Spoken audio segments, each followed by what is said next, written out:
बत्रा भी हिमाचल प्रदेश के पालमपुर टाउन को बिलोंग करते थे।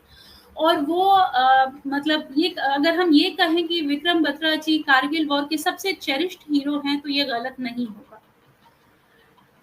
वो अपने माता पिता के तीसरे बच्चे थे। उनके पिताजी एक स्कूल प्रिंसिपल थे और उनकी माँ भी एक टीचर थी और उनकी एक बड़ी बहन भी है। और इसके अलावा वो और उनका जुड़वा भाई, दे आर ट्विंस।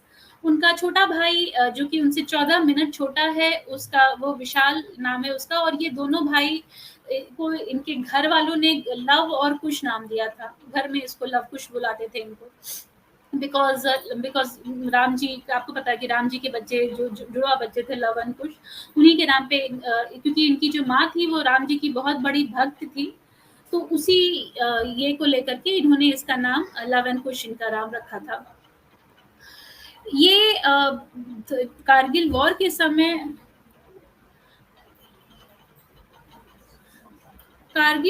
समय ये 13th battalion for Jammu and Kashmir rifles के पार्ट थे। ये वही बटालियन है, 13 बटालियन वही बटालियन है जहां जिसके कि संजय कुमार जी भी एक पार्ट थे। और ये इस बटालियन का इम्पोर्टेंस आप इसी से समझ जाइए कि इस बटालियन के जो कमांडिंग ऑफिसर थे, जो जिनका कर्नल जोशी, जिनको कि जो कहा जाता था, वो भी उनको भी एक थ्रू आउट बहुत ही respectable and one of the most respectable commanding officer माना गया था कारगिल वॉर के दौरान। सो मतलब खैर वो तो ये बात हुई। And this particular unit one 2 Param Vir Chakra in this war itself. वो उनको उनके सारे दोस्त शेरशाह के नाम से रिमेम्बर करते हैं आर्मी सेक्टर में, क्योंकि शेरशाह उनका कोड नेम था while he was combating for India. उन्होंने पॉइंट्स 5140 और 4875 के रिकैप्चर में बहुत ही मेजर भूमिका निभाई थी। उन्होंने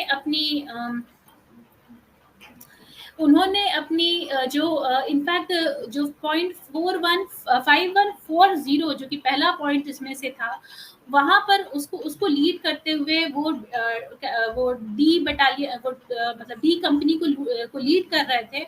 और ये पॉइंट जो उन्होंने जीता, वहां पर एक भी कैजुअलिटी नहीं हुई थी, which is a big achievement for any commanding officer.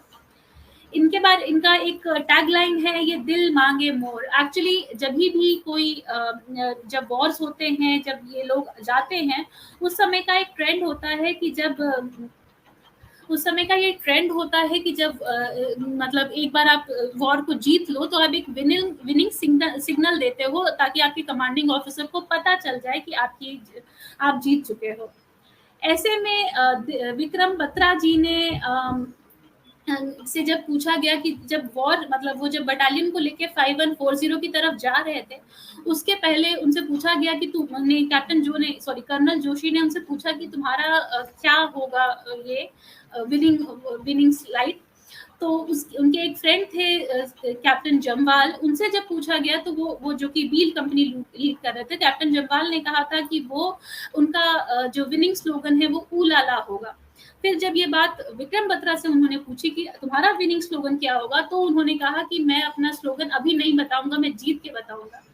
And eventually, when he won over 0.5140, तब उन्होंने अपना विलिंग स्लोगन ये दिल मांगे मोर, जो कि उस जमाने में लाइक 1999 के आसपास एक कोल्ड ड्रिंक कंपनी का लोगो हुआ करता था, वो इन्होंने चिल्ला के बोला। And it was so motivating for the entire unit, and they were like कि अब हमें और जीतना है। इसके बाद इस विक्ट्री की वजह से, जो इन्होंने इतनी अच्छी से लीड की, इसकी वजह से इनको प्रमोशन दिया गया। अभी तक वो एक लेफ्टिनेंट थे और इस विक्ट्री के बाद उनको एक कैप्टन के रूप में प्रमोट किया गया। इसके बाद उनकी अगली असाइनमेंट थी कि 4875, जो कि एक दूसरा स्ट्रेटेजिकली इम्पोर्टेंट लोकेशन था मर्शको वैली का, क्योंकि वहां पे आसपास में 3 पिंपल पॉइंट्स भी थे, वो जीतने के लिए। वहां पर जाने के लिए माउंटेनियरिंग डिवीजन के साथ जम्मू एंड कश्मीर बटालियन को फाइट करना था। उनकी अब उन लोगों को यहाँ पर ड्यूटी थी कि जितना जो कि एक छोटा-सा पतला-सा जो लेन है जहाँ से दोनों जिसके दोनों तरफ आर्मी फोर्सेस है, उसको किसी तरह से क्लियर किया जाए ताकि इंडियन आर्मी वहाँ से आगे जा सके पॉइंट 4875 की तरह से। कैप्टन बत्रा ने जो एनिमी पोजीशन है उसको उस पतले रिज से ही लड़ाई करना से ही अटैक करना स्टार्ट कर दिया, जिसकी वजह से एक तरह का कवर फायर मिल सके इंडियन आर्मी को आगे बढ़ने के लिए। इस सिचुएशन में कैप्टन विक्रम बत्रा जी ने 5 जो सोल्जर्स हैं उनको बिल्कुल क्लोजली जाकर के पॉइंट ब्लैंक रेंज से पाकिस्तानी सोल्जर्स को एनिमी सोल्जर्स को खत्म किया। इस दौरान उनको बहुत ज़्यादा चोटें लग गई, बहुत ज़्यादा इंजरी हो गई, लेकिन फिर भी वो धीरे-धीरे आगे बढ़ते चले गए और एनिमी के जो मतलब एनिमी के को उन्होंने जो ग्रेनेड्स थे उससे उन्होंने अटैक करना शुरू किया और जो एनिमी पोजीशंस थे उसको धीरे-धीरे करके क्लियर और साफ करते और ख़त्म करते चले गए। उन्होंने अपने लोगों को बहुत ही ज़्यादा प्रेशराइज़ किया कि वो दोनों तरफ से अटैक करें और लिटरली एक near impossible military task force वाली काम यहाँ पर की उन्होंने और बहुत जिसकी वजह से एनिमीज़ को बहुत बड़ा नुकसान सहना पड़ा। इसके बीच में आगे चल के क्या हुआ कि एक सोल्जर था जिसका नाम सूबेदार रघुनाथ सिंह था। वो एक जगह जाकर के फंस चुका था जहां से निकलना उसके लिए डिफिकल्ट हो रहा था। बत्रा ने डिसाइड किया कि वो कुछ भी करेंगे और उस बंदे को रिजॉल्व करेंगे because as a leader he wanted to keep all his soldiers intact. और वो धीरे-धीरे करते हुए वहाँ पहुँचे जहाँ पे कि रघुनाथ सिंह जी थे और उनको बचाने की उन्होंने कोशिश की। लेकिन इस सिचुएशन में एक एनिमी स्नाइपर से उनको गोली बहुत ही क्लोज रेंज से आकर के बिल्कुल उनकी छाती में लगी, जिससे कि उनकी तुरंत में ही मृत्यु हो गई और उसके तुरंत बाद उनको एक सर पे भी गोली लगी, जिसकी वजह से उनकी मृत्यु हो गई और वो उसी जो इंजर्ड सोल्जर थे रघुनाथ सिंह जी, उन्हीं के बगल में जाके वो मतलब एज अ डेड पर्सन उनकी बॉडी वहां गिर गई। फिर भी सूबेदार रघुनाथ सिंह जी को फिर भी उन्होंने इवैक्यूएट कर लिया, जो कि आगे वापस चले आए।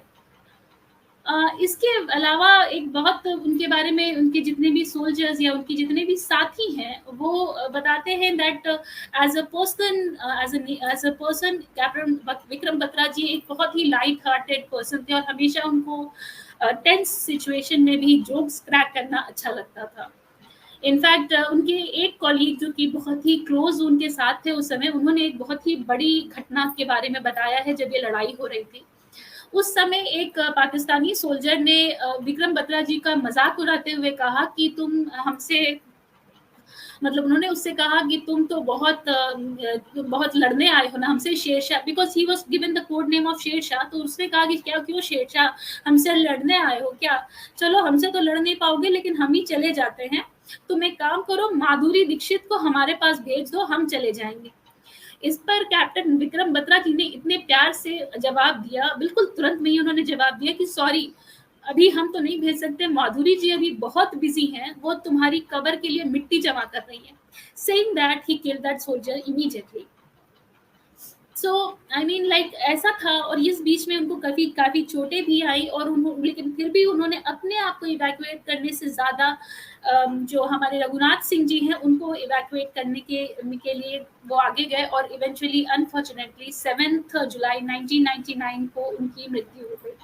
लेकिन अपनी डेथ से पहले उन्होंने पूरी की पूरी आर्मी यूनिट को बहुत चार्ज अप कर दिया था और ये जो चार्ज अप यूनिट थी उसके बाद उन्होंने आगे चल के लड़ाइयाँ की और इवेंचुअली मतलब वो आर्मी जो है उन्होंने जितना भी उनको टास्क दिया गया था वो बहुत अच्छे से कंप्लीट किया। इंडियन आर्मी मार्च फॉरवर्ड और फाइनली 4.4875 उन्होंने रिकैप्चर कर लिया। Just to give a small add up, Vikram Batra ji was amongst the first person जिनका कि बरखा दत्त ने इंटरव्यू लिया था जब वो कारगिल को कवर कर रही थी। तो और उस समय भी बरखा दत्त जी को इन्होंने बताया पूरी बातें अपनी, उन्होंने बताया कि उन्होंने पूरे के पूरे सिचुएशन को कैसे कवर किया था। एंड मोस्ट प्रोबेबली ये फोटो जो आप देख रहे हैं, now I am not sure on to it, ये फोटो उसी समय लाइव लिया गया था जब इंडियन आर्मी नीचे आई थी कुछ समय के लिए after taking winning over 5-1 for 0 point two make a celebration.